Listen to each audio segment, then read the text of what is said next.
আসসালামু আলাইকুম। যেখান থেকে আমার ভিডিও দেখছেন সকলকে আন্তরিক অভিনন্দন, শুভেচ্ছা, ভালোবাসা। সমকালের একটি রিপোর্ট। সুনামগঞ্জে ফেসবুক পোস্ট নিয়ে সংঘর্ষ, গুলিবিদ্ধ সহ আহত 40।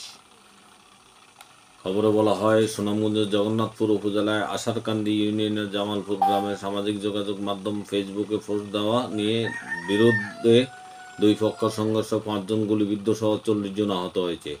আহতদের সিলেট ও স্থানীয় উপজেলা স্বাস্থ্য কমপ্লেক্সে ভর্তি করা হয়েছে। মঙ্গলবার দুপুরে এ সংঘর্ষের ঘটনা ঘটে।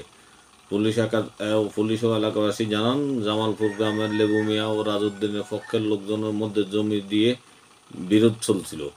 কয়েকদিন আগে স্থানীয়রা বিষয়টি সমাধান করে দেন। ঈদের পরদিন সোমবার লেবু মিয়ার পক্ষের একজন প্রতিপক্ষের লোককে নিয়ে ফেসবুকে পোস্ট দেন। এ নিয়ে এর জের ধরে উভয় পক্ষের লোকজন সকাল 11টার দিকে লাঠিসোঁটা নিয়ে সংঘর্ষে জড়িয়ে পড়ে। সংঘর্ষে গোলাগুলির ঘটনা ঘটেছে বলে অভিযোগ পাওয়া গেছে। ঘণ্টাব্যাপী সংঘর্ষে 5 জন গুলিবিদ্ধ সহ 40 জন আহত হন। বিষয়টি নিশ্চিত করেছেন স্থানীয় ইউপি সদস্য ফজলুর রহমান। তিনি বলেন, ফেসবুক পোস্ট দেওয়াকে কেন্দ্র করে উভয় পক্ষের লোকজন সংঘর্ষে জড়িয়ে পড়ে। এতে এলাকায় সালিশে অংশ নেওয়া ব্যক্তিসহ কমপক্ষে 40 জন আহত হয়েছেন। আহতরা সিলেট ও জগন্নাথপুর হাসপাতালে চিকিৎসা নিচ্ছেন।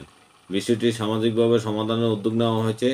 জগন্নাথপুর উপজেলা স্বাস্থ্যকেন্দ্রের জরুরি বিভাগের দায়িত্বরত চিকিৎসক তামজিদ হোসেন বলেন, আহতদের 5 জনকে সিলেট ওসমানী মেডিকেল কলেজ হাসপাতালে স্থানান্তর করা হয়েছে। তাদের শরীরে গুলি কিনা রিপোর্ট পাওয়ার পর জানা যাবে।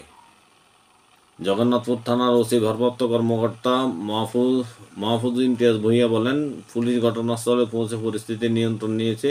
এখন পরিস্থিতি শান্ত। এই ছিল সুনামগঞ্জের সংবাদ। ভালো থাকবেন।